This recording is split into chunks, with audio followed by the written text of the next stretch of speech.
தர்ஷனுக்கும் அன்புகர்சியும் கல்யாணம் நடக்க போதால தர்ஷனுக்கும் பார்கவிக்கு அப்படின்றது வந்து ஒரு பயங்கரமான கேள்வியா இருந்துட்டு இருக்குது. நிறைய ட்விஸ்ட் அண்ட் டர்ன்ஸ் இருக்கு. எக்ஸ்பெக்ட் பண்ணாத விஷயங்கள் நடக்கலாம். சம்மர் ஹாலிடேஸ் வந்தாச்சு, நம்ம ஜிடி ஹாலிடேஸும் வந்தாச்சு. GT holidays, South India's number 1 travel brand. வெளியே போகும்போது மாஸ்க் போடாம போக முடியல.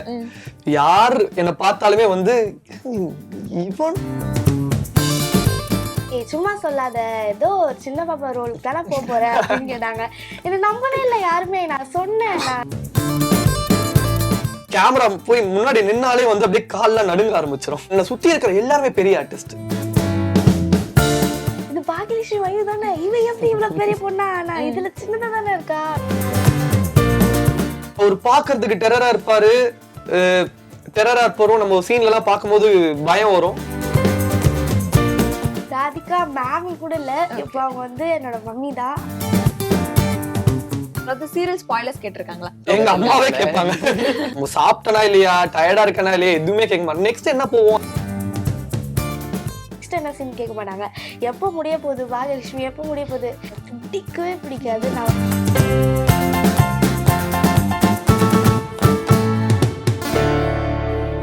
டெலிவிட நேரில் வணக்கம், நான் ஜியோ பேசிட்டு இருக்கிறேன். நான் ஸ்னேகா.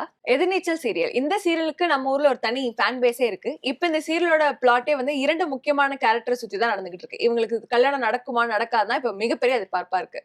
உங்களுக்கு மட்டும் இல்ல, தமிழ்நாட்டுல இருக்க நிறைய பேருக்கு இந்த கேள்விதான். தர்ஷனுக்கும் அன்புகர்சியும் கல்யாணம் நடக்க போதால தர்ஷனுக்கும் பார்கவிக்கு அப்படின்றது வந்து ஒரு பயங்கரமான கேள்வியா இருந்துட்டு இருக்குது. அவங்க கிட்டே கேட்டு தெரிஞ்சுக்கலாம். பிஸியான ஷூட்ல இருந்தாங்க, 2 பேரும் கஷ்டப்பட்டு நீங்க சேர்த்தாச்சு. அவங்க கிட்ட அவங்களோட ஜேர்னி பத்தி நிறைய விஷயங்கள் நின்று எதிர்நீச்சல் இருந்து ஸ்டார்ட் பண்ணி நிறைய விஷயங்கள் நம்ம கேட்டு தெரிஞ்சு போறோம். வாங்க பார்க்கலாம். வணக்கம் 2 பேருக்கும். வணக்கம். வணக்கம். ஃபர்ஸ்ட் ஆஃப் ஆல் நீங்க 2 பேரும் சேர்ந்து கொடுக்கறது ஒரு ஸ்பெஷல் இன்டர்வியூ மாதிரி தான் எங்களுக்கு. அதனால உங்களோட இனிஷியல் ஸ்டேஜஸ்ல இருந்து ஸ்டார்ட் பண்ணலாம் அப்படின்றதான் பிளான். ஆக்டிங் மீடியா ஜேர்னி அப்படின்றது வந்து எப்படி ஸ்டார்ட் ஆச்சு, எப்போ ஸ்டார்ட் ஆச்சு? என்னோட ஜேர்னி வந்து நான் 6th ஸ்டாண்டர்ட் படிக்கும் போது சன் டிவில வந்து வீக்கெண்ட்ஸ்ல வந்து சண்டே கலாட்டான்னு சொல்லி ஒரு ப்ரோக்ராம். ஆமா, மதுரை முத்தும் அப்புறம் மேம் ஸ்டார்ட் பண்ணுவாங்க. அது வந்து என்னோட ஸ்டார்டிங் பாயிண்ட். ஆக்சுவலா நான் ஜூனியர் ஆர்டிஸ்டா தான் நான் போனேனே. ஒரு சின்ன பையன் கேரக்டர். எனக்கு வந்து எல்லாமே எனக்கு எதுவுமே தெரியாது. கேமராவை பார்த்தா பயமா இருக்கும், மற்ற ஆர்டிஸ்ட பார்த்தா பயமா இருக்கும், அவங்க பேசினா நம்ம எப்படி ரிப்ளை பண்றது பயமா இருக்கும். தனியா வேற இருப்பேன், கூட யாரும் இருக்க மாட்டாங்க, அப்பா அம்மா யாரும் இருக்க மாட்டாங்க, நானே தனியா போயிட்டு தனியா வரா மாதிரி இருக்கும். அது அங்க ஸ்டார்ட் ஆச்சு. 7th வரைக்கும் நான் அங்க பண்ணேன். அப்புறமா நான் ரொம்ப டவுன் ஆயிட்டேன் ஆக்சுவலா. வந்து பர்சனலா என்னோட கொஞ்சம் டிப்ரெஸ்டான ஸ்டேஜ். அது கொஞ்சம் பிரேக் எடுத்துப்போம், கொஞ்சம் நானே ப்ரிப்பேர் பண்ணிக்கிட்டு வருவோம் அப்படின்னு சொல்லி ஒரு பிரேக் எடுத்தேன் 7th அப்போ. 5 years கழிச்சு 12th வந்து நான் திரும்ப மாடலிங் பண்ண ஸ்டார்ட் பண்ணேன். மாடலிங் பண்ண ஸ்டார்ட் பண்ணப்போ ஃபர்ஸ்ட் பேஜ் அட்டெண்ட் பண்ணேன் மிஸ்டர் இந்தியா சூப்பர் குளூப் 2021ல. அதுல ஃபர்ஸ்ட் பேஜெட்லயே வந்து நான் ஃபைனலிஸ்ட், டாப் 10 ஃபைனலிஸ்ட். அதுல வந்து மிஸ்டர் பெஸ்ட் டேலண்ட் 2021ன்ற டைட்டில் வின் பண்ணேன். சோ அது வந்து எனக்கு என்னோட கான்ஃபிடன்ஸ் லெவல வந்து நெக்ஸ்ட் ஸ்டேஜுக்கு கொண்டு போச்சு. அந்த ஸ்டேஜ் நான் கொண்டு போய் அந்த கான்ஃபிடன்ஸ் லெவல் நான் மெயின்டைன் பண்ணும் போதே வந்து திருசூலம் சார்ல இருந்து எனக்கு ஒரு ஆப்பர்ச்சுனிட்டி கிடைக்குது. எதிர்நீச்சல் அப்படின்றது ஃபர்ஸ்ட் டைம் சீரியல் நம்ம பண்ண போறோம். என்ன பண்ண போறோம், எப்படி பண்ண போறோம்னு தெரியாது. நம்ம ஆல்ரெடி வந்து 7th அந்த ஒரு சின்ன சைல்ட்ஹுட்லயே வந்து நம்ம நிறைய விஷயங்கள் எக்ஸ்பீரியன்ஸ் பண்ணனால பேக் வாங்கிட்டோம். திரும்பவும் எனக்கு அந்த எக்ஸ்பீரியன்ஸ் நடந்துருமா அப்படின்ற ஒரு பயத்தோட தான் போன ஃபர்ஸ்ட் சீனே வந்து கனிகா மேமோட ஒரு நைட் சீக்வன்ஸ். அது அவங்கள அகெயின்ஸ்ட் ஃபுல்லா ஃபர்ஸ்ட் சீனே அவங்கள அகெயின்ஸ்டா பேசணும். எனக்கு அது எப்படி என்னால சொல்றதுனே தெரியாது. It's such a wonderful experience. அது நிறைய விஷயங்கள் வந்து சார் வந்து கிட்ட வந்து சொல்லி தருவாரு. அப்போலாம் பயப்படு வந்து சாரை பார்த்த உடனே கிட்ட வந்து இப்படி பண்ணணும், இது எப்படி பேசணும், இப்படி பண்ணணும் அப்படின்னு சொல்லும் போது பயமா இருக்கும். ஆனா ஓரளவுக்கு நான் பண்ணேன். அதுக்கப்புறமா வந்து எல்லா ஆர்டிஸ்டோட எக்ஸ்பீரியன்ஸ் எல்லாம் கெயின் பண்ணி இப்போ வந்து ஓரளவுக்கு வந்திருக்கேன். நீங்க சொல்லுங்க, நீங்க வெரி யங் ஏஜ்லயே இந்த ஃபீல்டுக்குள்ள வந்துட்டீங்க. ரொம்ப சின்ன குழந்தையில நடிக்க ஆரம்பிச்சு இப்போ இந்த ஜேர்னி உங்களுக்கு எப்படி இருக்கு? நானும் வந்து சன் டிவில தான் எனக்கும் ஃபர்ஸ்ட் சீரியல். எனக்கு 4 years இருக்கும் போது பாசமலர்ல தான் வந்து ஃபர்ஸ்ட் வந்தேன். அதுல வந்து எனக்கு அந்த இவங்க மாதிரி எனக்கு பயம்லாம் இல்லை. அங்க ஃபர்ஸ்ட் செட்லயே எல்லாம் கம்ஃபர்டபுளா இருந்தது. ஸோ அதனால ஆக்டிங் அப்படின்னு பார்த்தா எனக்கு ஒரு கம்ஃபர்ட் இருந்தது. அதுல வந்து ஒரு பயம் ஹெசிடன்ட் இல்லாம என்னோட ஃபர்ஸ்ட் செட்டே வந்து என்னை நல்லா பார்த்துக்கிட்டாங்க. ஸோ அதனால இன்னும் நல்லா கான்ஃபிடன்ஸ் ஏற்றிட்டு நெக்ஸ்ட் வந்து மௌனராகம் பண்ணேன். அங்கேயும் வந்து அப்படிதான். எனக்கு எல்லா செட்டுமே வந்து ஹவம் லக்கி எனக்கு நல்லா தெரியும். அது வந்து ரொம்ப கம்ஃபர்டபுளா பார்த்துப்பாங்க. அவங்க ஃபேமிலி மாதிரியே பார்த்துப்பாங்க. ஸோ அதனால மௌனராகம்லயும் நான் நிறைய கத்துக்கிட்டேன். ஆக்டிங் அப்படின்னு நான் கத்துக்கிட்டேன். கொஞ்சம் மெச்சூர்ட் ஆயிட்டேன் அதுல. அதுல ஆக்டிங் சொல்லிட்டு நிறைய கத்துக்கிட்டேன். தென் பாக்யலட்சுமிலையும் நிறைய கத்துக்கிட்டேன் ஆக்சுவலா. அந்த டேரக்டர் வந்து ரொம்ப ஸ்வீட் ஆக்சுவலி. என்ன எல்லாம் சொல்லி தருவாங்க. ஒரு வந்து ஒரு நியூ எக்ஸ்பீரியன்ஸ். அண்ட் நவ் இப்போ எதிர்நீச்சல் ஐ ஃபீல் வெரி பிளஸ்ட். ஏன்னா திருசெல்வம் சார் கூட ஒர்க் பண்றது எனக்கு வந்து ரொம்ப ஹாப்பியா இருந்தது அதை கேட்ட உடனே. ஏன்னா எங்க வீட்டில் எங்க ஃப்ரெண்ட்ஸ் எல்லாருமே பார்ப்பாங்க. எதிர்நீச்சல் அப்படி சொன்னோடனே அவங்களுக்கும் வந்து ப்ரௌடா ஃபீல் பண்ணாங்க. ஸோ அதனால இங்க வந்தோடனே எனக்கும் அந்த ஒரு பயம் தான். நம்ம என்ன பண்ணுவோம், தப்பா பண்ணிடுவோமோ, திட்டு வாங்குவாங்களோ அப்படின்னு சொல்லிட்டு ஒரு பயம். பட் இதே மாதிரி எப்பயும் போல அவங்க வந்து ரொம்ப ஹரி பண்ணாம ரஷ் பண்ணாம டைம் கொடுத்து நல்லா உள்வாங்கி பண்ண சொன்னாங்க. So it was very comfortable. Okay, all stages of growing நீங்க ஆக்டிங்ல இருந்திருக்கீங்க. ரைட் ஃப்ரம் நீங்க பாசமலர், அதுக்கப்புறம் மௌனராகம், அப்புறம் பாக்கியலட்சுமி, இப்போ எதிர்நீச்சல் போது இந்த 3 சீரியல் தாண்டி எதிர்நீச்சல கொஞ்சம் மெச்சூர்டான ரோல் பிளே பண்றீங்க. ஸோ அந்த டிஃபரன்ஸ் எப்படி இருக்கு? சைல்ட் ஆர்டிஸ்ட்ல இருந்து இப்போ ஒரு மெச்சூர்ட் ரோல். அதுவும் இல்லாம எதிர்நீச்சல் வந்து இவங்க எல்லாருமே பார்ட் 1ல இருந்து இருக்காங்க. நீங்க பார்ட் 2ல இன்ட்ரடியூஸ் ஆயிருக்கீங்க. புதுசா சீரியலோட மிட்ல நீங்க என்டர் ஆகும்போது எவ்வளவு கம்ஃபர்டபுளா ஃபீல் பண்ணீங்க? அந்த சிச்சுவேஷன்ஸ் எப்படி இருந்தது? ஃபர்ஸ்ட் வந்து எனக்கு தெரியல, இவ்வளோ சின்னதாக நினச்சிட்டு இருந்தேன். இப்போ இவ்வளோ பெரிய பொண்ணா நினைக்கணும்னா என்ன மாற்றிக்கணும் அப்படின்னு எனக்கு தெரியல. நான் சின்ன வயசுலேருந்து சின்னதாக நினச்சிட்டு இருக்கேன். ஸோ அதனால என்ன பண்ணலாம் அப்படின்னு சொல்லிட்டு நான் யோசிச்சிட்டே இருந்தேன். தென் அவங்க தான் ஃபர்ஸ்ட் சீசன்லேருந்தே இருக்காங்க. நம்ம வந்து ஒரு மாதிரி பார்ப்பாங்களா, தனியாக ட்ரீட் பண்ணுவாங்களா அப்படின்னு நினச்சேன் கண்டிப்பாக. ஆனால் அங்கே போனோடனே தான் தெரிஞ்சது இல்லை, அப்படி கிடையாது. டேரக்டர் சரி எல்லாம் நல்லா என்னென்னலாம் பண்ணணும்னு சொல்லி கொடுத்துட்டாரு. ஸோ அதனால ஒரு டென்ஷனுமே கிடையாது. அவங்க கேட்கறத அப்படியே பண்ணிடுவேன். ஓகே, அப்ப பிரேக்கிங் தி ஐஸ் மொமெண்டா இருந்தது. யார் ஃபர்ஸ்ட் செட்ல உங்களை ரொம்ப கம்ஃபர்டபுளா வச்சுக்கிட்டா எதிர்நீச்சல் செட்ல? ஃபர்ஸ்ட் வந்து நான் இவங்க ஹவுஸ்க்கு போகல. ஃபர்ஸ்ட் வந்து எங்க ஹவுஸ்ல தான் இருந்தாங்க. அங்க வந்து என்னோட சிஸ்டர் அன்புக்கரசி, அவங்க காயத்ரி அக்கா வந்து ரொம்ப ஸ்வீட். அவங்க கிட்ட தான் நான் ஃபர்ஸ்ட் பேசி கம்ஃபர்டபுள் ஆனேன். அவங்க வந்து நானே பேசலனாலும் பிடிச்சி வச்சு உட்காந்து என்ன பேச மாட்டேங்கிற அப்படின்னு சொல்லிட்டு பேச வைப்பாங்க. So she is very sweet. அவங்க கூட தான். ஓகே ஸ்டாலின் அப்பா பத்தி பேசி ஆகணும். அப்ப எவ்வளவு நீங்க சின்ன சின்ன மொமெண்ட்ஸ் ஞாபகம் இருக்கிறது சொல்லியிருந்தீங்க. அப்ப எவ்வளவு உங்களுக்கு கம்ஃபர்டபுளா பாத்துக்கிட்டாரு? இப்ப பேசிட்டு இருக்கீங்களா அவரோட பாண்டிங் எப்படி இருக்கு? இப்போ வந்து விஜய் டெலிவிஷன் அவார்ட்ஸ் இந்த ஈவெண்ட்ஸ்லாம் போவோம்ல, அங்க பேசுவோம். அப்போ வந்து அப்போ இருந்த மாதிரி இப்போவும் பார்த்து அந்த டிஸ்டன்ட்டாலாம் இல்லாம எப்படி இருக்கேன், நல்லா இருக்கியா அப்படி சொல்லிட்டு சூப்பரா பேசுவாங்க. மரியா மேம்லாம் ஃபீல்டுல ரொம்ப சீனியர். உங்களுக்கு ஃபர்ஸ்ட் சீனே அவங்களோட காம்போங்கும் போது அதை எப்படி ஹேண்டில் பண்ணீங்க? அது வந்து என்னால வந்து எப்படி சொல்றதுன்னே தெரியல. பயம், நிஜமா பயம் தான் அது. அவங்க உங்களை கம்ஃபர்டபுளா நான் வந்து சின்ன பையன், ஆனா அவங்க அவ்வளவு பெரிய ஆர்டிஸ்ட்.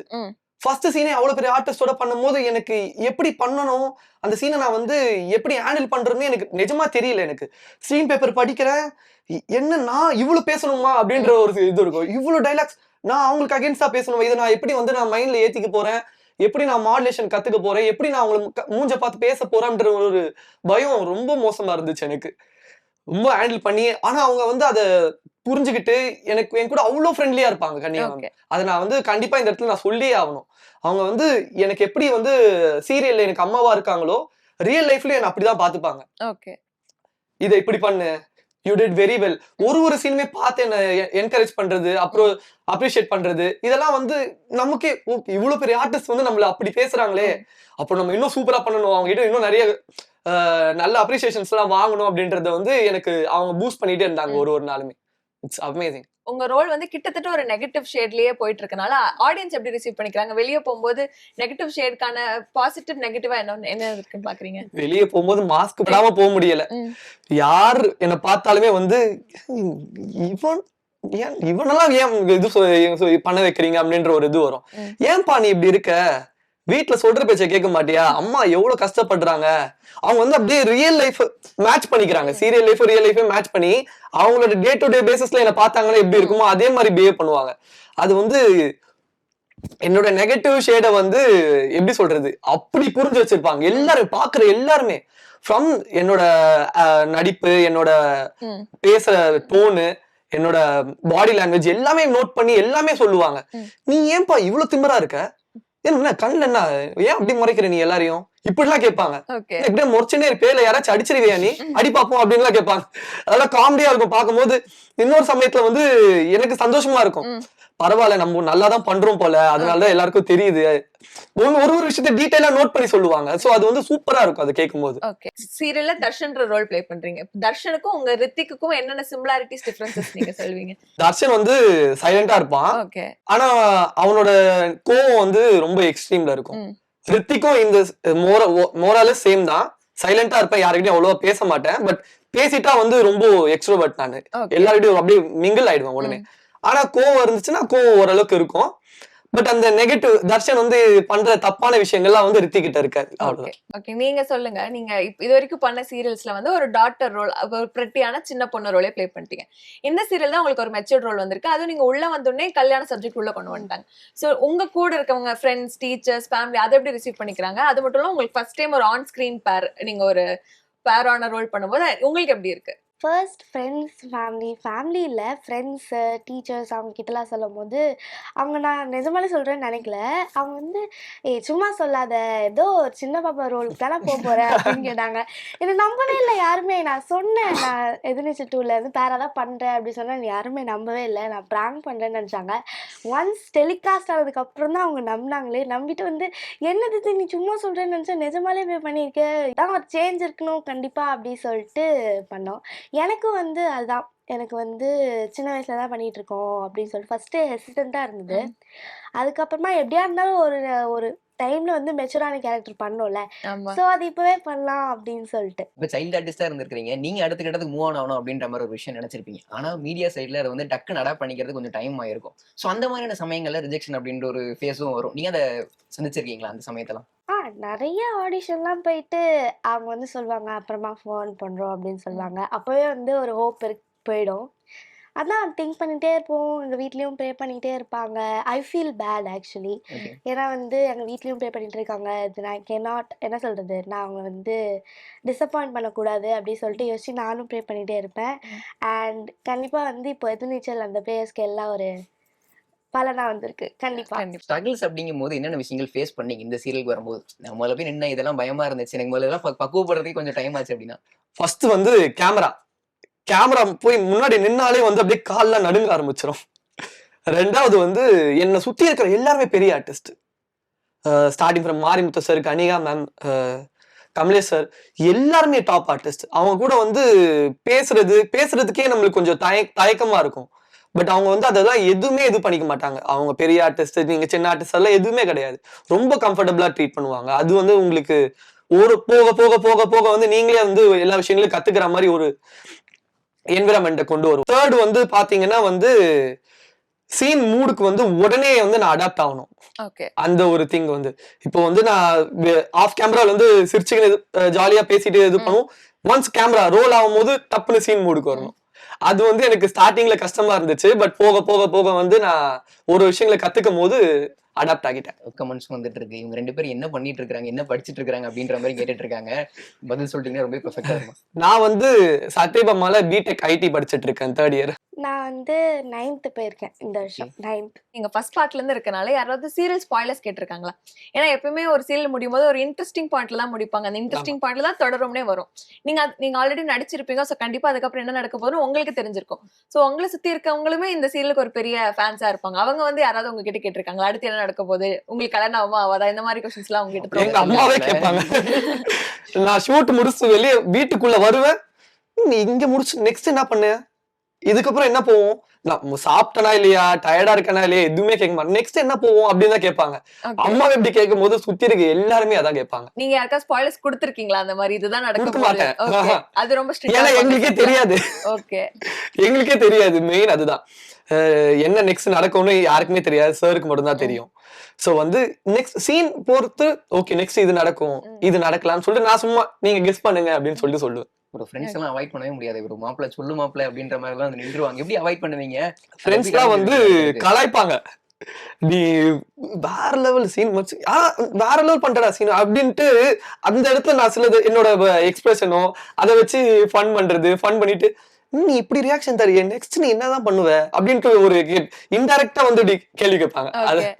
அதெல்லாம் வந்து ஃபன். அதெல்லாம் நான் சொல்ல மாட்டேன், ஆனா அது அப்படியே ஒரு ஃபன்னான வேலையை கொண்டு போயிடுவேன். ஓகே, சரி நீங்க சொல்லுங்க. உங்க பேபியா நினைச்சிட்டு இருக்கும்போது உங்களுக்கு தெரியாது, ஆனா இப்போ நீங்க மெயின் மெச்சூர்ட் ரோல் பண்ணும்போது உங்களுக்கு அட்டையரே கம்ப்ளீட்டா மாறுற மாதிரி இருக்கும். அதிகமா தாவணி, சாரீஸ் இந்த மாதிரி சூஸ் பண்ற மாதிரி இருக்கும். இதை வந்து நீங்க என்ஜாய் பண்றீங்களா இல்ல கஷ்டமா இருக்கா? ஐயோ என்னால திடீர்னு தாவணி எல்லாம் கட்ட சொல்றாங்களே அந்த மாதிரி இருக்கா? எனக்கு சின்ன வயசுல இருந்தே இந்த பெருசா ட்ரெடிஷ்னலா போடுறது அப்படிலாம் பிடிக்காது. ஓகே. கம்ஃபர்டபுள் கிளாத்ஸ்ல தான் இருப்பேன். எனக்கு பிடிக்கவே பிடிக்காது. நான் சின்ன வயசுல உட்காந்து போட்டு அழுவேன். ஓகே. அதனால இப்போ சொல்லும் போது எனக்கு எல்லா சீன்லயுமே அப்படிதான் போடணுமா, அங்க ஷூட்டிங்ல வேற காத்தே இருக்காதே அப்படின்னு சொல்லிட்டு யோசிச்சேன். தென் இப்போ பழக பழக அதெல்லாம் எடுத்துக்கணும் சொல்லிட்டு ஹேபிட்டா மாத்திடலாம். ஓகே.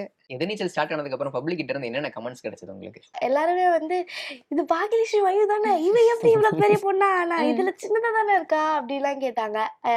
அதுக்கப்புறமா எதிர்நீச்சலே வந்து காலேஜ் முடிச்ச மாதிரி அப்படிலாம் சொன்ன உடனே எப்போ நீ காலேஜ் முடிச்ச, இப்பதான் ஸ்கூல்ல போயிட்டு படிச்சுட்டு இருக்கேன் அப்படின்னு கேட்டேன். அதுக்கப்புறம் நிறைய பேர் வந்து எதிர்நீச்சல் பார்த்துட்டு என்ன வயசு ஆகுது அப்படின்னு வந்து கேட்பாங்க. அப்ப நான் 13 14 ஆக போகுதுன்னு சொன்னா 13 தான் ஆகுதா, நான் வேற டாலா இருக்கேன்ல. ஸோ அதனால எல்லாரும் கண்டிப்பா நம்பவே முடியாது, நீ 12th படிக்கிற காலேஜ் படிக்கிறேன்னு நினைச்சேன் அப்படி சொல்லுவாங்க. சார் சொல்றதே கேட்டா அதுவே வந்து கரெக்டா இருக்கும். ஏன்னா அவருக்கு என்ன வேணும்னு அவருக்கு தான் தெரியும். ஸோ அதனால சார் சொல்றது கேட்டு நானும் கத்துக்கிட்டு பண்ணுவேன். அவங்க இருக்காங்க, ஸோ பேசி ஆகணும். கோஆர்டிஸ்டோட சப்போர்ட்ன்றது ரொம்ப ரொம்ப முக்கியம். எவ்வளவு சப்போர்ட்டிவான கோஆர்டிஸ்ட் அவங்க? நாங்க 2 பேருமே சீனே பண்ணல. இவர் வீட்ல இருப்பாங்க, நாங்க எங்க வீட்ல இருப்போம். வந்தாலும் நான் பேச மாட்டேன். ஐ மீன் நான் ரியல் லைஃப்லயும் வந்து இன்ட்ரோவர்ட்டட் பர்சன் தான். ஓகே. நிறைய பேர்கிட்ட அப்படியே உடனே செட் ஆயிட மாட்டேன். செட் ஆனா ஆனா நல்லா பேசுவேன். ஸோ அதுக்கு வந்து இங்க நிறைய நல்லா ஹெல்ப் பண்ணுவாங்க. அவங்களே வந்து பேசுவாங்க. அவங்க வந்து கம்ஃபர்டடா ஃபீல் பண்ண வைப்பாங்க. ஸோ இப்போதான் எல்லாரு கூடயும் அட்டாச் ஆயிட்டு இருக்கேன். இதுல சீன்லயும் பேசாததுனால, சீன்லயும் வந்து பார்த்து சிரிக்கிறதுனால அது வந்து இன்னொன்னு ஆயிடுச்சு. அதனால பேசவே முடியல என்னால. ஒரு ஷை பர்சன் அந்த மாதிரி வந்து சீன்லயும் இதுலயும் ஒரே மாதிரி இருக்குது. ஸோ அதனால நாங்க சைலண்டா செட்ல சைலண்டா இருந்து, சீன்லயும் சைலண்டா இருந்து, அப்படியே சைலண்டா இருந்து வீட்டுக்கு கிளம்பினோம். ஆனா நடுவுல வந்து என்னை வந்து பேச வைக்கிறது அப்படி சொல்லிட்டு ஆர்டிஸ்ட் இருக்காங்க, காயத்ரி அக்கா. அவங்களாம் வந்து ரொம்ப ஸ்வீட். ஸோ அதனால அவங்க கிட்ட நான் எல்லாருக்கிட்டையும் இப்போ அட்டாச் ஆக ட்ரை பண்ணிட்டே இருக்கேன். I get comfortable. ஓகே. அன்பு பத்தி சொல்லவே இல்லையா நீங்க? அன்பு அது சொன்னது ரொம்ப சைலண்டான கேரக்டர். அவங்க யாருக்கிட்டயுமே இப்போ வரைக்குமே பேசுனது கிடையாது. விபுவனோ கமலேஷ் நாங்களா போய் பேசும்போதுதான் வந்து அவங்க பேசினாங்களே, அது வரைக்கும் அவங்க யாருக்கிட்டயுமே பேசுறது கிடையாது. அந்த அளவுக்கு ஆக்சுவலா சீன்ஸ் அவ்வளவு இல்ல. இப்போதான் வந்து அவங்க நம்ம எங்க வீட்டுக்குள்ள வராங்க. இப்போ இனிமேல் அவங்க மிங்கிள் ஆனாங்கன்னா இன்னும் சூப்பரா இருக்கும். இப்போ சீரியலோட பிளாட்டா இருக்கிறதே உங்க 2 பேர்த்தோட கல்யாணத்தை பத்தி தான். சோ இதுக்கப்புறம் வர எபிசோட்ஸ்ல உங்களோட கேரக்டருக்கான ஸ்கோப் அதிகமாகுமா? நீங்க சொன்ன மாதிரி உங்களுக்கு இன்னும் அதிகமா பேசுறதுக்கான சான்சஸ் எதுவும் சீரியல்ல வரல. சோ வர எபிசோட்ஸ்ல 2 பேருக்குமே உங்க கேரக்டருக்கான ஸ்கோப் அதிகமாகுமா? அந்த மாதிரி எதிர்பார்க்கலாமா? எதிர்பார்க்கலாம். ஆனா என்ன நடக்கும்ன்றது நமக்கு தெரியாது, நம்மளால ப்ரெடிக்ட் பண்ண முடியாது. அதெல்லாம் வந்து திருசெல்வம் சார் அவரோட மைண்ட்ல இருக்கு. ஓகே. அவர் வந்து பக்காவா எல்லாத்தையும் செட் பண்ணி வச்சிருப்பாரு. அதுவும் 1 by 1 நடக்க போகுது. நிறைய ட்விஸ்ட் இருக்கு, நிறைய ட்விஸ்ட் அண்ட் டர்ன்ஸ் இருக்கு. எக்ஸ்பெக்ட் பண்ணாத விஷயங்கள் நடக்கலாம், நடக்கும். ஓகே. அத நான் வந்து ஓபன் பண்ண முடியாது. பாக்கியலட்சுமி சீரியல் நீங்க பண்ணிட்டு இருந்தீங்க, இப்ப கொஞ்ச நாளா அதுல பெருசா பேர் ஆவறது இல்ல. சோ அது பாக்கியலட்சுமி சீரியலுமே சீக்கிரம் முடிஞ்சிரும் ரொம்ப நாளா சொல்லிட்டு இருக்காங்க. திரும்ப உங்களை பாக்கியலட்சுமி சீரியல் எக்ஸ்பெக்ட் பண்ணலாமா? அது வந்து கண்டிப்பா இருக்கும். கண்டிப்பா எக்ஸ்பெக்ட் பண்ணலாம். இருப்பேன். முடியறதுக்குள்ள கண்டிப்பா வந்துருவேன் அதுல. சோ அதனால அதுலயும் இருப்பேன், இன்டென்ஷன்லயும் இருப்பேன். ஓகே. சோ இப்போ ஆல்ரெடி 2 சீரியல்லயும் இருக்கிறதுக்கான சான்சஸ் இருக்கும்போது personal life work life balance எப்படி பண்ணிட்டு இருக்கீங்க? அகாடமிக்ஸ் ஒரு பக்கம் போயிட்டே இருக்கும், அதை எப்படி பேலன்ஸ் பண்றீங்க? இப்போ 8th கிரேட் வரைக்கும் என்ன பிரச்சனையும் வரல. 9th 10th அப்படி போனா அகாடமிக் ப்ரெஷர் இருக்கும். ஆனா அப்பயும் வந்து டீச்சர்ஸ்லாம் ஹெல்ப் பண்ணுவாங்க. ஸோ நோ ப்ராப்ளம், படிச்சிருவேன் நம்பிக்கையோட இருக்கேன். ஓகே. பாக்யலட்சுமி முடிய போகுதுன்னு நிறைய பேர் சொல்லிட்டே இருக்கிறாங்க. உண்மையாவே முடிய போதா இல்ல முடிய போகுது அப்படின்னா உங்களோட ரியாக்ஷன் என்னவா இருக்கும்? ஏன்னா ஒரு பெரிய ஜர்னி இல்லையா அது? இப்போதைக்கு இந்த மந்த்ஸ்லலாம் முடியல அப்படின்னு நான் நினைக்கிறேன். I'm not sure. இப்போதைக்கு முடியாது. முடிய போகுது அப்படின்னு சொன்னோடனே அதான் எல்லாரும் எக்ஸ்பெக்ட் பண்ணிட்டே இருந்தாங்க. எல்லாருமே என்ன கேட்பாங்கன்னா நெக்ஸ்ட் என்ன சீன் கேட்க மாட்டாங்க. எப்போ முடிய போகுது பாக்யலட்சுமி, எப்போ முடிய போகுது? இந்த இதெல்லாம் வந்து மீம்ஸ்லாம் இருந்ததுல, அப்பயும் வந்து என்ன கேட்பாங்கன்னா எப்போதான் முடிப்பீங்க, இத்தனை வருஷமா போயிட்டு இருக்கு அப்படின்னு கேட்பாங்க. ஆனா எங்களுக்கே தெரியாது எப்போ முடிய போகுதுன்னு சொல்லிட்டு. ஆனா முடிய போகுதுன்னு சொன்னா இட் ஃபீல்ஸ் பேட் ஆக்சுவலி. இத்தனை வருஷம் நம்ம வந்து ஒர்க் பண்ணியிருக்கோம். ஆனா கான்டாக்ட்ல கண்டிப்பா இருப்போம். அது வந்து பிரச்சனை இல்லை. பட் திரும்பி எல்லாரும் ஒரே செட்ல இருக்கிற மாதிரி அந்த மாதிரி ஒரு ஃபீல் வராது. So it feels bad. ஒரு குட்டி செக்மெண்ட் போயிடலாம். எதிர்நீச்சல் அவங்களோட கேரக்டர்ஸ் பேர் சொல்றேன். அவங்கள பத்தின ஏதோ ஒரு எக்ஸ்க்ளூசிவான தகவல் எங்களுக்கு எங்களுக்கு தெரியாத யாருக்குமே விஷயம். தெரியாத ஒரு அவங்கள பத்தி எங்களுக்கு தெரியாது விஷயம். Fun ஆ அப்படியே ஃபன்னா போயிடலாம். எப்படி வேணா Okay. இருக்கலாம். ஈஸ்வரி மேம் உங்களுக்கு அம்மா ரோல் ப்ளே பண்ற அவங்க அவங்க வந்து நம்ம கேரக்டர் படி பார்த்தோம்னா வந்து ரொம்ப சீரியஸான கேரக்டர், டிட்டர்மைண்ட் கேரக்டர். அப்படி ரியல் லைஃப்ல both determined as well as funny. Okay. அவங்கள வந்து நீங்க இப்படிதான் அவங்க ரியல் லைஃப்ல இருக்காங்களான்னு ஆச்சரியப்படுவோம். ம். அந்த அளவுக்கு டவுன் டு எர்த் பர்சன் நம்மளால பார்க்கவே முடியாது. Kanika ma'am is most down to earth person I have ever seen in my life. Okay. Renuka. Renuka ma'am வந்து ஆக்சுவலா இவங்க திருசூலம் சார் டீச்சர்னு சொன்ன மாதிரி அவங்க வந்து எங்களுக்குலாம் டீச்சர். நான் அவங்களை டீச்சரா தான் பார்ப்பேன். பாடி லாங்குவேஜ், அவங்களோட ஆக்சென்ட், அவங்களோட ஆக்டிங், அவங்களோட ரியல் லைஃபோட கேரக்டர்ஸ், இதெல்லாம் கேரக்டரிஸ்டிக்ஸ் எல்லாம் பார்க்கும்போது நம்மளும் இப்படிதான் இருக்கணும், நம்ம இப்படி இருக்கணும், நம்ம அவங்க ஸ்டேஜுக்கு போனதுக்கு அப்புறம் நம்மளும் இந்த மாதிரி புதுசா வரவங்களுக்கு நம்ம சொல்லி தரணும், நம்ம அவங்களுக்கு ஒரு இன்ஸ்பிரேஷனா இருக்கணும்ன்றது ஒரு மைண்ட் அவங்க கொண்டு வரது அவங்க தான். நெக்ஸ்ட் நந்தினி. எல்லாருக்கும் சிரிப்பு வர வைக்கிற கேரக்டர், எல்லாருக்கும் ஒரு அந்த ஸ்மைல், அந்த ஹாப்பினஸ் கொண்டு வர கேரக்டர் நந்தினி அவங்க ஹரிப்ரியா அக்கா தான். ஓகே. அவங்க வந்துட்டாலே வந்து ஜாலியா இருக்கும். ஓகே. ஒரு ஜாலி மூட வந்து கொண்டு வந்துருவாங்க. அது வந்து எப்படி சொல்றது, எல்லாருமே வந்து அந்த எப்பவுமே ஒரு சிரிச்சுக்கிட்டே ஒரு கேரக்டர் ஒருத்தங்க இருப்பாங்கல்ல, அவங்க வந்து ஹரிப்ரியா அக்கா. ஓகே. ஆதி குணசேகரன். வேல்ராமூர்த்தி சார். ஃபர்ஸ்ட் அவர் வரும்போது என்ட்ரி ஆகும்போது நாங்களாம் யோசிச்சுட்டு இருந்தோம், அவர் கூட நம்ம எப்படி நடிக்கிறது, அவர் எப்படி பிஹேவ் பண்ணுவாரு, அவர் நம் பெரிய ஆர்டிஸ்ட் ஆச்சு, அவர்லாம் வந்து நம்ம கூட பேசுவாரா அப்படின்ற ஒரு தாட் இருக்கும் இருந்துச்சு. அவர் எங்களோட முதல் சீன் பண்றாரு வீட்டுல, என்ட்ரி ஆகிக்கிட்டு உடனே மிங்கிள் ஆயிட்டாரு. ஓகே. உடனே அந்த எங்க ரூம்குள்ள வந்துட்டு எங்களோட செட்டு ஆகிட்டு, எங்களோட நாங்க எப்படி சின்ன பசங்க எல்லாம் பேசுற இந்த ஃபன் ஆக்டிவிட்டிஸ்ல அவரும் பேசிக்கிட்டு அந்த அளவுக்கு உடனே மிங்கிள் ஆன பர்சன். அது வந்து நம்பவே முடியல. என்ன இவர் பார்க்க மொரட்டுத்தனமா இருக்காரு, பேசும்போது நம்மளோட அவ்வளவு ஜாலியா பேசுறாரு அப்படின்ற ஒரு தாட்டர் கொண்டு வந்துட்டார். சக்தி. சபரி அண்ணா வந்து இப்போ நான் காலேஜுக்கு போறேன், என்னோட காலேஜ் ஃப்ரெண்ட்ஸ் எல்லாம் எப்படி இருக்காங்க அந்த மாதிரி தான் என் கூட சபரி அண்ணா, நானும் அவரும் அப்படிதான் இருப்போம். அவ்வளவு ஃப்ரெண்ட்லியான டைப். நான் எல்லாமே அவர் கூட ஷேர் பண்ணுவேன். அவர் வந்து என் கூட வந்து மிங்கிள் ஆயிட்டு இப்படி இருக்கலாம், இப்படி இருக்கலாம், என்ன சொல்றது, என் ஃப்ரெண்டு கூட நான் எப்படி பேசணும் அதே மாதிரி தான் அவர் என் கூட இருப்பாரு. Such a friendly character. ஞானம் அவரோட கமலேஷ் சித்தப்பா வந்து ரொம்ப ஃபன்னான ஆளு. ஆமா, அவர் வந்து எனக்கு ரொம்ப க்ளோஸ் டு ஆர்ட் பர்சன். அவர் வந்து எல்லாருமே எனக்கு க்ளோஸ் டு ஆர்ட் தான். மெயின் பர்டிகுலரா வந்து எனக்கு கமலேஷ் சித்தப்பா வந்து ரொம்ப க்ளோஸ் டு ஆர்ட் பர்சன். ஏன்னா வந்து அவரோட ஏஜ் கேட்டகரி, அவரோட எக்ஸ்பீரியன்ஸ், அவரோட ஒரு கெத்து ஒண்ணு இருக்கும். அந்த கெத்தை வந்து எங்ககிட்ட காட்டவே மாட்டாரு. ஓகே. ஜாலியா அவர் தான் எங்களுக்கு வைபே கொண்டு வருது ரூம்ல. அந்த மாதிரியான பர்சன் அவர். எனக்கு ரொம்ப பிடிச்ச பர்சன்னா பர்சனலா வந்து ஒண்ணு கமலேஷ் சித்தப்பா, ரெண்டாவது வந்து கதிர். ஓகே. கதிர் இப்பதான் சொன்னேன் நானு. சரி, நான் எப்படி சபரி அண்ணா வந்து எனக்கு ஃப்ரெண்ட்லியா இருக்காரோ, இவர் வந்து அதோட நெக்ஸ்ட் லெவல் விபோனா. ஆக்சுவலா அவர் பாக்குறதுக்கு டெரரா இருப்பாரு.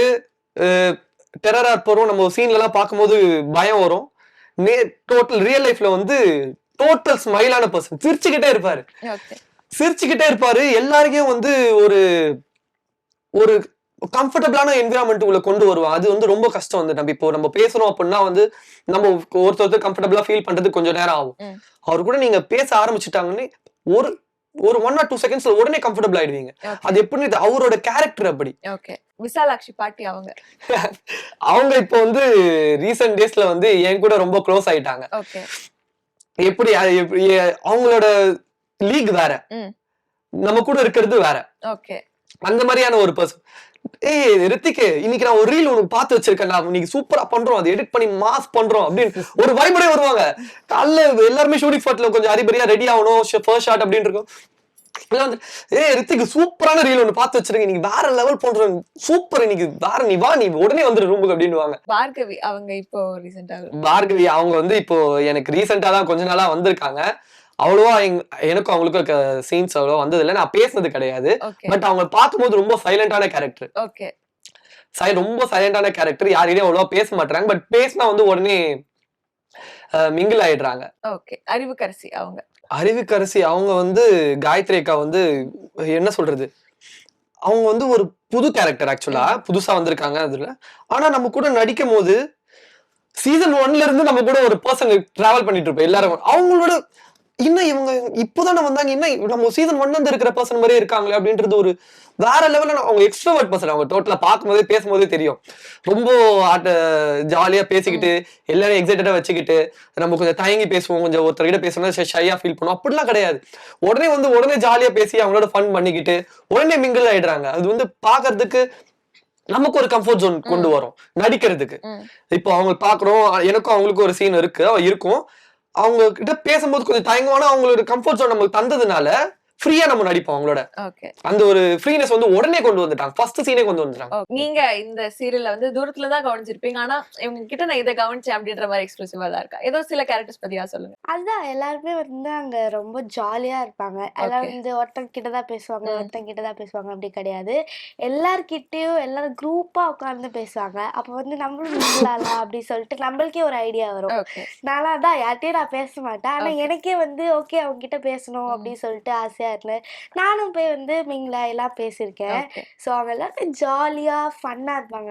சொன்ன மாதிரி. அப்ப வந்து நீங்க பாக்கியலட்சுமி சீரியல் அவங்கள பத்தி சில விஷயங்கள் சொல்லுங்க. ஃபர்ஸ்ட் வந்து ராதிகா மேம். ராதிகா மேம் கூட இல்ல, இப்போ அவங்க வந்து என்னோட மம்மி தான். அவங்க நல்லா பாத்துப்பாங்க என்ன, எல்லா நல்லா கரெக்ஷன் பண்ணிக்கணுமோ எல்லாம் சொல்லுவாங்க. டில் திஸ் டேட் அவங்க கால்லாம் பண்ணி கூட சொல்லியிருக்காங்க, இந்த மாதிரி பண்ணாத, இந்த மாதிரி பண்ணு, எல்லாரும் வந்து அப்ரிஷியேட் பண்ணதான் பண்ணுவாங்க. இவங்க வந்து நான் தப்பா பண்றதே சொல்லுவாங்க, நான் வந்து திருத்திக்கணும்னு சொல்லிட்டு. சோ அவங்க என்னோட மம்மி தான். ஓகே. கோபி ஒரு போஸ்ட் கூட போட்டிருந்தீங்க அவரோட. ஆமா, அவர் வந்து இன்னும் ஜாலியா இருப்பாரு. அதான் சீன்லயும் அப்படிதான். அவரே வந்து டைலாக்ஸ் எல்லாம் ஆட் பண்ணி மொத்தம் அந்த சீன் சீரியஸான சீனா இருக்கும். அவர் நடுவுல வந்து அவருக்குள்ளேயே சொல்லிக்கிறதெல்லாம் ஆட் பண்ணி எல்லா செட்டையுமே சிரிக்க வச்சு சீன் ஸ்டாப் பண்ணி சிரிச்சு அதுக்கப்புறம் திருப்பி வந்து ரீடேக்லாம் எடுப்பாங்க. அதான் ஜாலியா எல்லா அவர் காமெடிலாம் ஆட் பண்ணி நல்ல பப்ளியான பர்சன். ஓகே. பாக்கியா மேம் அவங்க வந்து சைலண்டா பேசுறதே வந்து அவங்க சைலண்டா வந்து அடக்கொடுக்கமா தான் பேசுவாங்க. ஆனா அவங்களும் வந்து என்கிட்ட நல்லா பேசுவாங்க. ஸோ அவங்களும் என்னோட நல்ல ஃப்ரெண்ட். இனியா அக்கா அவங்க வந்து என்னோட ஒரு க்ளோஸ் அங்கன்னு சொல்லுவாங்க. பிகாஸ் ஏஜ் குரூப் எல்லாம் ஒன்றா இருக்குல்ல, அங்கே வந்து நாங்கள் நல்லா ஜாலியாக ஃபன் பண்ணி பேசுறது. அதுக்கப்புறமா அவங்க ஆர்டர்லாம் பண்ணுவாங்க, நம்மளும் வந்து ஷேர்லாம் பண்ணி சாப்பிடுவோம். ஸோ அதனால அவங்க இருந்தா அந்த செட்டே ஜாலியாக இருக்கும். ஓகே. கடைசி ஈஸ்வரி பாட்டி அவங்க ஃபர்ஸ்ட் சொன்னோடனே அவங்க கூட சீன்லாம் இருக்கும்ல, அப்போ வந்து எனக்கு ரொம்ப பயமா இருக்கும். இந்த மாதிரி ஆமா, பயமா தான் இருக்கும். ஆனா அவங்க வந்து அவங்களும் அந்த சீனை ஜாலியா வந்து கூட்டிட்டு போயிடுவாங்க. ரொம்ப ப்ரெஷரா இருக்காது. அங்க வந்து சீன் பண்றதே வருவோம், சீன் பண்ணுவோம், நல்லா ஜாலியா பேசுவோம், அப்படிதான் இருக்கும். ஸோ அதனால அவங்க எல்லாருமே வந்து பயமா இருக்கும்னு நான் நினைச்சேன். ஃபர்ஸ்ட் எல்லாத்துலயுமே நான் அப்படிதான் நினைப்பேன். ஆனா அவங்க அப்படி கிடையாது, யாருமே அப்படி கிடையாது. ஓகே. 2 பேரும் சேர்ந்து ரீல்லாம் பண்ணிருந்தீங்க, அதெல்லாமே கொஞ்சம் நியூஸ். அது எப்படி செட்ல எப்படி ரிசீவ் பண்ணிக்கிட்டாங்க அந்த ரீல் பார்த்துட்டு? ஆக்சுவலா வந்து இவங்க வரல, நெக்ஸ்ட் டேவே எங்களுக்கு ஷூட் இருந்துச்சு. டெலிகாஸ்ட்லாம் ஆனதுக்கு அப்புறம் அந்த ரீல்லாம் போஸ்ட் பண்ணதுக்கு அப்புறம் எல்லாருமே வந்து என்னடா நீ வேற லெவல்ல பண்ணி வச்சிருக்கீங்க 2 பேரும், சொல்லவே இல்லையே, ஒரு வார்த்தை கூட சொல்லலையே அப்படின்ற ஒரு இது கேள்வி கேட்டாங்க. நீ சொல்லி எதுவாக இருந்தாலும் நீ சொல்லிட்டே செய்வ, இது என்ன சொல்லாம செஞ்சு வச்சிருக்க, என்ன விஷயம், நீ வேற லெவல்ல பண்ணிருக்கிய, எக்ஸ்பிரஷன்லாம் பலமா இருக்கு அப்படின்னு சொல்லி ரூம்ல எல்லாரும் கலாச்சாங்க ஜென்ஸ்லாம். அப்புறம் எல்லாருமே சத்யபிரியா பார்த்தா அவங்களாம் வந்து கேட்டாங்க, சூப்பரா இருந்துச்சுடா reel, I didn't expect this from you அப்படின்னு, சூப்பரா இருந்துச்சு அப்படின்னாங்க. ஓகே, எல்லாரும் பேசுறாங்க, சீன் வந்துடும். இந்த இது ஃபர்ஸ்ட் சீன் உள்ள வரும். சார் வந்துட்டாரு, எல்லாருக்கிட்டையும் வந்து விஷ் பண்ணிட்டு அவர் உட்காந்துட்டு சீன் எடுக்கிறதுக்கு ரெடி ஆவாரு. என்னை பார்த்துட்டு தம்பி சூப்பரா இருந்துச்சு பாரு, நான் பார்த்தேன் அந்த பொண்ணோட பண்ணிருந்தீங்க, சூப்பரா இருந்துச்சு அப்படின்னாரு. எனக்குலாம் அப்படியே ஒரு மாதிரி இப்படியே தேங்க்யூ அப்படின்ற ஒரு இது பண்ண அவரும் நோட்டீஸ் பண்ணி சொன்னாரு, சூப்பரா இருந்துச்சு, அந்த எக்ஸ்பிரஷன்லாம் நல்லா இருந்துச்சுடா, சூப்பரா இருந்துச்சு அப்படின்னு. அப்ப எல்லாருக்கும் ஒரு சர்ப்ரைஸ் தான், நீங்க யார்ட்டையும் சொல்லிட்டு. ஓகே. கனியா மேம் அதுக்கு ஒரு கமெண்ட் போட்டிருந்தாங்களே. ஆமா, அவங்க அந்த ஆர்ட் வந்து பல விஷயங்களை சொல்லும். அது நேர்ல ரியல் லைஃப்ல சொல்லுவாங்க. சூப்பரா இருந்துச்சு, அந்த ஒரு விஷயங்களையும் வந்து மைன்யூட் டீடைல்ஸ் எல்லாம் வந்து நோட் பண்ணி சொல்லுவாங்க. அந்த எல்லா விஷயத்தையும் நம்ம கமெண்ட்ல சொல்ல முடியாது, ஒரு ஆர்ட்ல சொல்லி முடிச்சிருவாங்க. சும்மா இல்லங்க, 2.5 மில்லியன் வியூஸ் மேல போச்சுன்னு நினைக்கிறேன் அந்த ரீல். என்னென்ன கமெண்ட்ஸ் வந்துச்சு உங்களுக்கு? ஏன்னா இப்ப ஃபேன் பேஜ்லாம் வந்துருச்சு உங்க 2 பேருக்காக தனித்தனியா, எப்படி இருக்கு? எனக்கும் பீப்புள் நானும் அவ்வளோவா வெளில போகல அதுக்கப்புறமா. எனக்கு வந்து என் ஃப்ரெண்ட்ஸுக்கிட்டயும் நான் சொல்லலை, எதுவுமே சொல்லலை. அவங்க வந்து பார்த்துட்டு எப்போ எடுத்தீங்க? ஏன்னா நாங்கள் வந்து ஃப்ரெண்ட்ஸை ஹேங் அவுட் பண்ணிட்டு தான் இருந்தோம். அன்னைக்கு நான் ஹேங் அவுட் பண்ணி முடிச்சுட்டு தான் வந்து அந்த ரீல் எடுத்தேன். ஓகே. அப்போ கூட என்ன நீ எதுவுமே சொல்லலை, டக்குன்னு பார்த்தா ரீலில் இருக்கே, எதுவுமே எங்ககிட்ட கூட எதுவும் சொல்ல மாட்டியா அப்படின்னு கேட்டேன். அதெல்லாம் இல்லை, ஒரு சர்ப்ரைஸாக இருக்கணும்னு சொல்லிட்டு தான். டக்குன்னு என்னன்னு பார்த்தா யார் இது? ஏன்னா வந்து எங்கள் ஃப்ரெண்ட்ஸு பார்க்க மாட்டாங்க, ஃப்ரெண்ட்ஸ் வீட்டில் தானே சீரியல் பார்ப்பாங்க. என்ன யார் இது அப்படின்னு கேட்டாங்க. அதுக்கப்புறம் ஃபர்ஸ்ட் போய் சீரியல் பாருங்க அப்படின்னு சொன்னேன். அதான் எல்லாருக்கும் அதை ஷாக், எடுத்தோடனே ஜாலியா இருந்தது. எதிர்நீச்சல் 1 முடிய போகுதுன்றதே எங்களுக்கு பெரிய ஷாக். ஏன்னா எங்களுக்கு வந்து உங்களுக்கு மட்டும் இல்ல ப்ரோ, மொத்த தமிழ்நாட்டுமே இப்படி தான். கண்டிப்பா, ஏன்னா எங்களுக்கு வந்து ப்ரீ இன்ஃபார்ம் பண்ணல. ஆக்சுவலா வந்து திடீர்னு ஆல் ஆஃப் அ சடனா வந்து we are going to end up. Summer holidays வந்தாச்சு, நம்ம ஜிடி ஹாலிடேஸும் வந்தாச்சு. GT holidays, South India's number 1 travel brand.